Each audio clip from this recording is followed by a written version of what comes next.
नमस्कार, मैं हूं प्रवीण परमार और इस समय आप देख रहे हैं रेडियो वेरितास एशिया की हिंदी सर्विस। कलीसियाई समाचारों में आप सभी का स्वागत है। तो आइए सबसे पहले जानते हैं आज के मुख्य समाचार।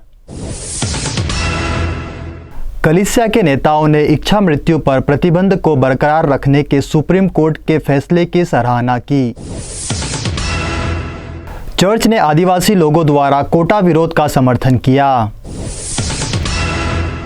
चर्च अधिकारी ने ओडिशा में हिंसा की आशंकाओं को दूर किया। न्यायालय ने पुलिस को ईसाई धर्म के हिंदू अनुयायी को फंसाने के लिए दोषी ठहराया।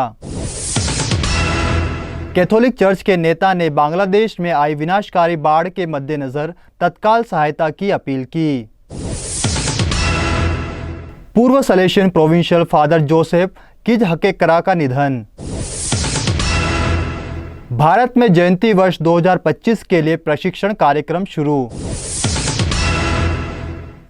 अब जानते हैं समाचार विस्तार से। कलीसिया के नेताओं ने इच्छा मृत्यु पर प्रतिबंध को बरकरार रखने के सुप्रीम कोर्ट के फैसले की सराहना की। कैथलिक अधिकारियों ने निष्क्रिय इच्छा मृत्यु पर प्रतिबंध को बरकरार रखने और जीवन को संरक्षित करने के महत्व का बचाव करने के सुप्रीम कोर्ट के फैसले के बाद अपनी स्वीकृति व्यक्त की है। 20 अगस्त को मुख्य न्यायाधीश धनंजय चंद्रचूड़ की अध्यक्षता में सर्वोच्च न्यायालय ने एक 30 वर्षीय व्यक्ति के माता पिता के उस अनुरोध को अस्वीकार कर दिया जिसमें एक दशक से अधिक समय से बिस्तर पर निष्क्रिय पड़े रहने के कारण निष्क्रिय इच्छा मृत्यु की अनुमति मांगी गई थी। यह अनुरोध मूल रूप से उस व्यक्ति के लिए किया गया था जो एक पूर्व इंजीनियरिंग छात्र था और 2013 में गिरने के गंभीर रूप से घायल हो गया था। कैथलिक समाचार एजेंसी के साथ एक साक्षात्कार में भारतीय कैथलिक धर्माध्यक्षीय सम्मेलन के सिद्धांत आयोग के अध्यक्ष और आगरा के महाधर्माध्यक्ष राफी मंजिल ने अदालत के दृढ़ रुख की प्रशंसा की। धर्माध्यक्ष ने कहा, हम न्यायालय को उस स्पष्ट फैसले के लिए बधाई देना चाहते हैं, साथ ही गंभीर संकट का सामना कर रहे परिवार को सहायता देने का आह्वान करते हैं। चर्च ने आदिवासी लोगों द्वारा कोटा विरोध का समर्थन किया। चर्च के नेताओं ने सरकार को भारत की सकारात्मक कार्रवाई नीति को कमजोर करने के खिलाफ चेतावनी दी है, जो 1 अगस्त को शीर्ष न्यायालय के आदेश के बाद देश के हाशिए पर पड़े लोगों को नौकरी और शिक्षा कोटा देती है। उन्होंने 21 अगस्त को दलितों और आदिवासी संगठनों के राष्ट्रीय परिसंघ के तत्वाधान में दलितों और आदिवासी लोगों द्वारा एक दिन के राष्ट्रव्यापी विरोध का समर्थन किया है, जो सर्वोच्च न्यायालय के उस आदेश के खिलाफ है जिसमें सरकार से कहा गया है कि वह क्रीमी लेयर या धनी समूह की पहचान करे, जो 1947 में ब्रिटेन से स्वतंत्रता के बाद भारत द्वारा शुरू की गई सकारात्मक कार्रवाई से लाभान्वित हो रहे हैं। सीबीसीआई के एससी और ओबीसी कार्यालय के अध्यक्ष बिशप शरद चंद्र नायक ने कहा, उनमें से कुछ वास्तव में शिक्षित हैं और सरकारी नौकरियां हासिल कर चुके हैं, लेकिन अगर उनकी सफलता की कहानियां को हटा दिया जाए तो चिंता जताने वाला कोई नहीं बचेगा। बिशप नायक ने कहा कि हम न्यायालय के आदेश के बाद आरक्षण कोटा बरकरार रखने के लिए नए कानून की मांग से सहमत हैं। चर्च अधिकारी ने ओडिशा में हिंसा की आशंकाओं को दूर किया। ओडिशा में एक प्रमुख चर्च अधिकारी ने उन अफवाहों को खारिज कर दिया है कि राज्य में कंधमाल जिले में सांप्रदायिक हिंसा हो सकती है, क्योंकि हिंदू 26 अगस्त को जन्माष्टमी का जश्न मनाने की तैयारी कर रहे हैं। कंधमाल जिले में 16 साल पहले देश में सबसे खराब ईसाई विरोधी हिंसा देखी गई थी।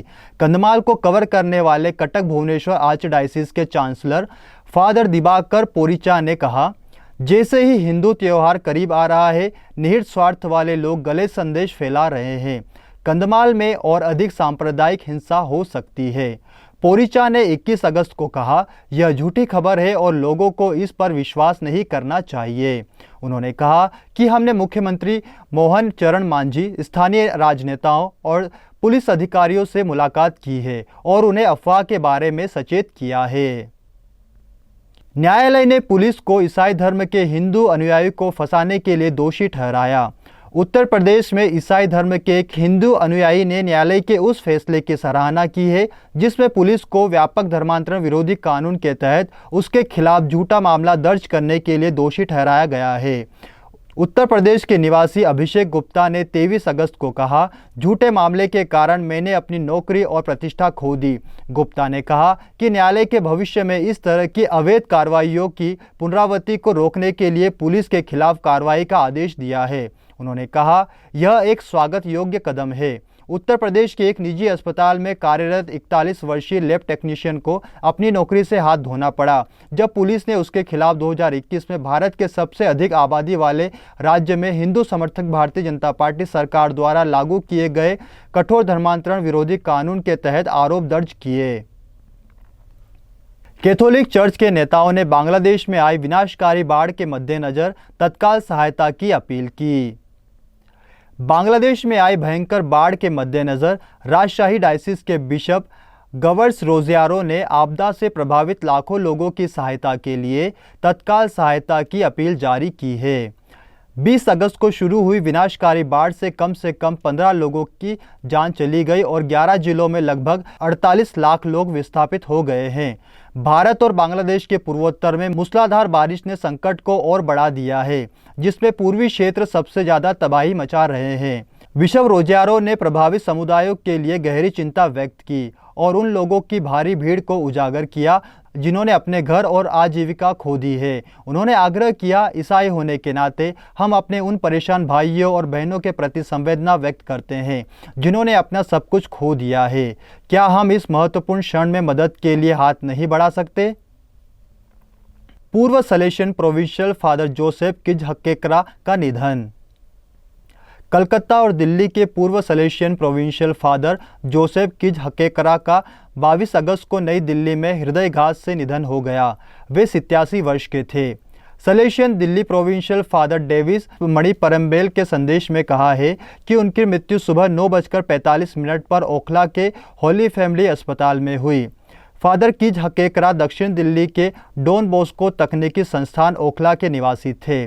प्रोविंशियल ने अपने संदेश में कहा, वे आज सुबह लगभग 8:30 बजे गिर गए थे और जब वे कमरे से बाहर नहीं आए तो फादर A.M. जोस उन्हें देखने गए। उन्होंने उन्हें उठाया और बिस्तर पर लिटाया। वे होश में थे और उन्होंने कुछ कॉफ़ी पी। हालांकि उन्हें जल्द ही उल्टी होने लगी और दर्द और पसीने के लक्षण दिखाई दिए। होली फैमिली अस्पताल से मेडिकल इमरजेंसी बुलाई गई। उन्हें गंभीर दिल का दौरा पड़ा था। उन्हें CPU दिया गया और उन्हें अस्पताल ले जाया गया।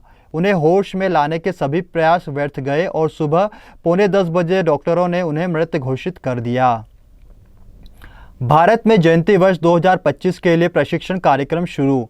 भारतीय कैथलिक धर्माध्यक्षीय सम्मेलन ने सार्वभौमिक कैथलिक कलीसिया द्वारा घोषित पवित्र वर्ष 2025 की जयंती के लिए धर्म प्रांतीय संपर्क व्यक्तियों को तैयार करने के उद्देश्य से एक प्रशिक्षण कार्यक्रम का शुभारंभ किया है। पंजाब के जालंधर स्थित ज्ञानोदय न्यू पास्टरल सेंटर में 19 से 20 अगस्त को संपन्न यह जयंती प्रशिक्षण कार्यक्रम CCBI तथा भारत में परम धर्म पीठीय मिशन संबंधी संगठनों के बीच एक सहयोगात्मक प्रयास है।